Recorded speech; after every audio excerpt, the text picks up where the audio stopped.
Timestamps are available in the description if you want to skip around, so if one of the stories is too boring, you can just skip to the next one. How's it going, and welcome to this week's Numis News. I'm your host Isaac with Premier Rare Coins, and today we've got a little bit of controversy to share. The US Mint has failed a couple of inspections, and we're going to break it down for you in just a couple of minutes. We've also got some new coin design releases for the Women of America Quarter Series. And later in the show, there are some price increases on Clad Coinage that we're going to cover. So stay tuned for that, but first, let's tackle the issue of the conclusion of the American Women Quarter Series. The American Women's Quarter Series started in 2022, and since then, the US Mint has issued 5 different coin designs featuring a prolific woman in American history. It was a 4-year program that was authorized by Public Law 116-330,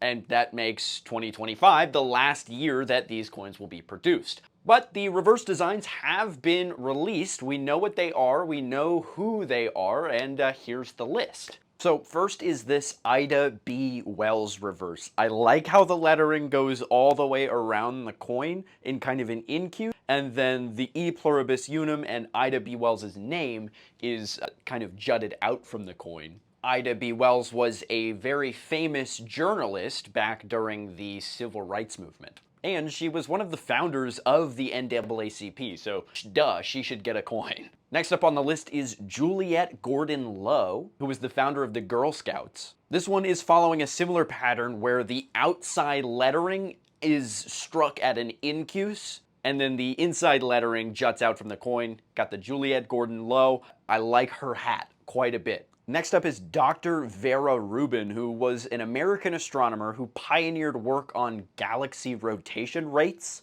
I'll be the first one to say, no idea what a galaxy rotation rate is. She's obviously way smarter than I ever will be, and she deserves a coin, absolutely. And this coin might actually be my favorite design out of the whole group. She's kind of looking up at the stars. It's got a lot of little details, and it's got dark matter incused. And that's the only incused lettering on the coin. I think that's sick. Then we've got Stacey Park Milburn, who was a disability rights activist who played a key role in the disability justice movement. Stacey Park Milburn actually had muscular dystrophy, which is a group of genetic disorders that causes your muscles to weaken over time. And she's displayed on the 4th design here, speaking at some sort of a conference, it looks like.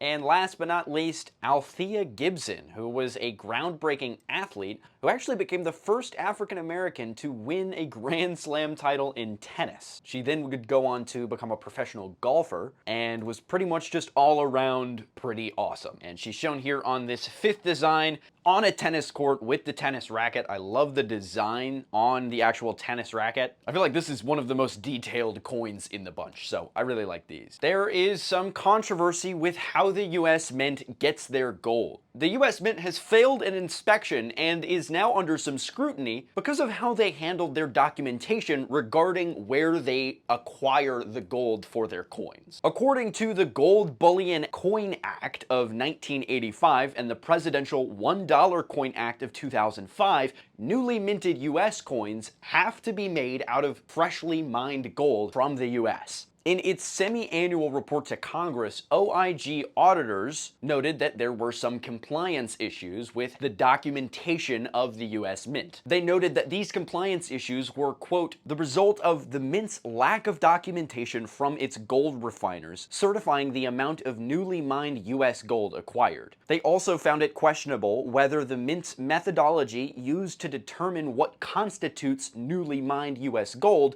is permissible under the current US law, and that the US Mint's website represented certain gold coins as minted entirely from US gold, which could have misled some purchasers. Now, we can see why this can be a problem, especially if this is legislated, like in law, that you have to use gold from the US in these coins, and now we don't really know for sure because they didn't really use the proper documentation. It feels like a pretty big slip up. Now, the investigators did say that they didn't acquire gold in any illicit manner, which means like they didn't buy it illegally and it's probably like good gold. They say that they were adhering to the London Bullion Market Association's Good Delivery List. That Good Delivery List represents the list of gold and silver refiners whose products are acceptable to be traded on the London Bullion Market. It's a long, stringent process that does ensure that the gold is high quality and meets all of the expectations, but still isn't technically like guaranteed United States gold, which is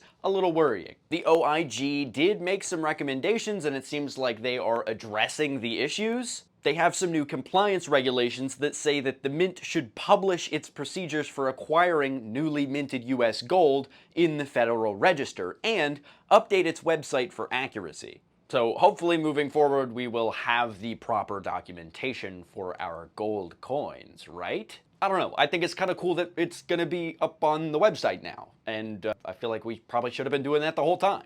Welcome to the new release segment, folks. We have some pretty cool new releases coming out in 2025, starting with the 2025 West Point American Proof Silver Eagle. They're going on sale soon. Actually, they're scheduled to begin noon on January 9th, which is very soon. There's no mintage limit established right now, so it seems like we might just print them until we stop. But you are able to place advance orders online with a household limit of 25 coins per house. Just like the 2024 and previous, going back to 2021, we've got the notched edge security feature. This time it's featured to the left and down from the eye in Liberty. So keep an eye out for that if you're gonna grab some of them. It's been relocated to different places on the edge of the coin for different years, so just something to note. These Silver Eagles will be available for the price of $95, which is an increase over last year's West Point Proof Silver Eagle release of $80. 2023 had the same price, 80 bucks. 2022 West Point was actually only $73. And it's interesting to see these Proof Silver Eagles increase in their mint release price over time. That has me thinking that the 2026 might actually be over $100 for the proof version. The price increases, though, do seem to be following inflation generally. Over the last 12 years, the price of a Silver Eagle has gone up like around 58%, while inflation has gone up about 43%. So if you add in the premium over the spot price of the silver, plus the proof limited mintage coinage, it's not that preposterous to think that it would go up this much, but I don't know. I'm not a silver speculator. I just show you the news. Clad Coinage is getting a price increase this year. Beginning January 2nd, 2025, the prices for United States Clad Coinage will be increasing. They blame this on the rising material costs and labor costs. These changes include a 5% increase on rolls, bags, coin boxes, and ornaments, while other Clad coinage will see a 15% increase. That's 1-5. I'll leave a chart on the screen. You can pause the video and look at all of the price increases. I'm not going to go through all of them. Seems like your run-of-the-mill little price hike. And that is actually going to do it for this week's Numis News. If you enjoyed this video, please leave a like, subscribe, leave a comment on anything I missed for this week, and comment your favorite coin. Put your favorite coin in the comments. Also, follow us on Whatnot, Instagram, Facebook, TikTok, all the things. We're making content all the time. Thanks for watching. I'll see you in the next one.